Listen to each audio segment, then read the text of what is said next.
Welcome to The Explainer. Today, we're diving into a quest that has obsessed some of history's greatest minds, the search for a mythical substance said to grant not only infinite riches, but eternal life itself. It's the classic choice, right? But what if you didn't have to choose? What if I told you you could have both, all thanks to a legendary substance known as the Philosopher's Stone? For centuries, this thing was like the holy grail for alchemists. It could supposedly create something called an Elixir of Life, a potion that could literally make you young again and let you live forever. And this obsessive pursuit, it wasn't just magic and hocus pocus. It was the crucible that actually sparked the birth of modern chemistry. And we're not talking about some fringe belief here. Some of history's most brilliant minds were completely infatuated with this quest. We're talking about Sir Isaac Newton. Yes, that Isaac Newton, who spent the last 30 years of his life obsessed with it, even translating the core alchemical text himself. So where did this incredible idea even come from? Well, alchemists believed the instructions, the recipe if you will, were hidden away in one single, incredibly powerful and ancient source, the Emerald Tablet. Now this tablet was supposedly written by a figure who was this kind of mashup of the Egyptian god Thoth and the Greek god Hermes. It was a foundational text, not just for alchemy, but for really influential secret societies like the Freemasons and the Rosicrucians. The story behind this text is just wild.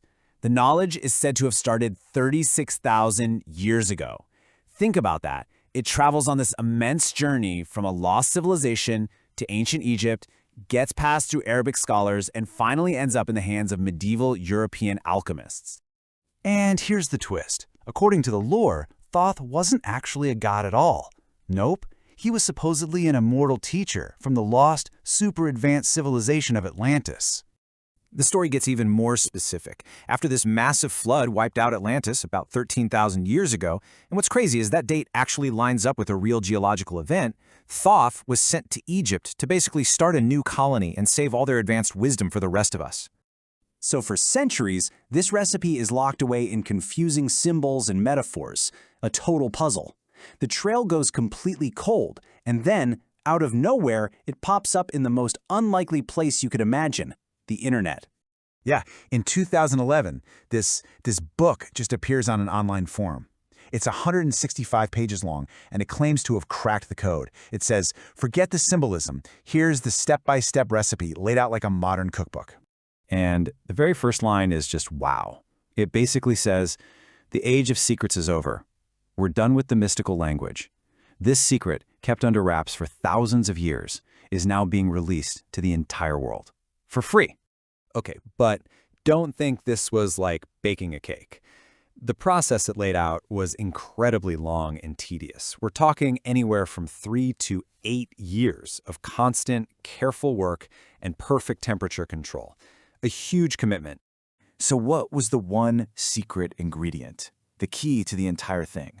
The material that supposedly holds our very life force. You ready for this? Human urine. Yeah, the book claimed this life energy, once it was concentrated and purified, was the source for the stone. So naturally, a whole online community pops up. People are sharing their progress, their failures, posting pictures of their experiments. They're years into this process. And then, poof, one day the entire website, the forums, everything, just gone. Wiped clean from the web, leaving everyone wondering what happened. Okay, let's take a breath. We've got a story that connects Atlantis, ancient gods, secret recipes, and an internet mystery that just vanishes. It's a lot.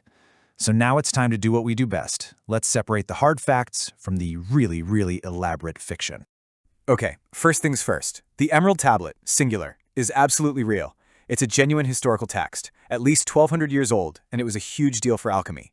But, and this is a big but, the whole story connecting it to Atlantis and Thoth, that comes from a totally different and much more modern source. The Emerald Tablets, plural. Published in 1939 by some guy named Dr. Maurice Doreal. So, who was this mysterious Dr. Doreal who supposedly translated these ancient tablets? Well, his real name was Claude Dawkins, and he wasn't a doctor. He never even went to Egypt. He actually claimed he did all his traveling astrally. And the real kicker? Researchers found that huge chunks of his ancient text were lifted almost word for word from H.P. Lovecraft's horror stories. Right, so the whole Atlantis angle seems to be a 20th century fantasy. But, and this is where it gets really interesting, the core idea from that weird internet book, the idea of using urine to make the stone, that part actually has a very real and pretty wild historical precedent.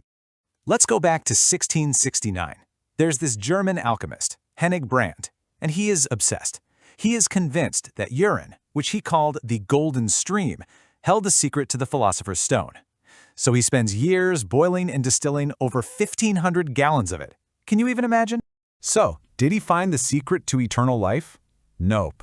No gold, no immortality, but in this crazy alchemical quest, he accidentally made a monumental scientific discovery. He created this weird, waxy stuff that glowed in the dark. We now call it phosphorus. It was the first element discovered since ancient times, all because he failed to make a magical stone.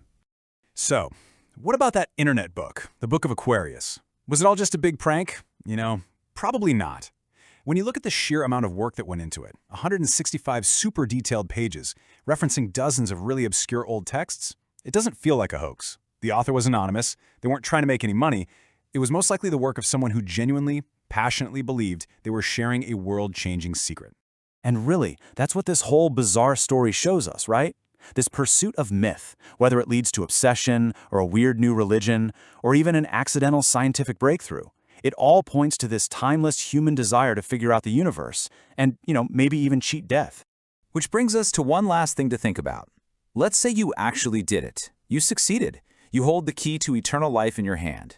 What do? Do you share the secret with the world? Or would you keep that incredible power all to yourself?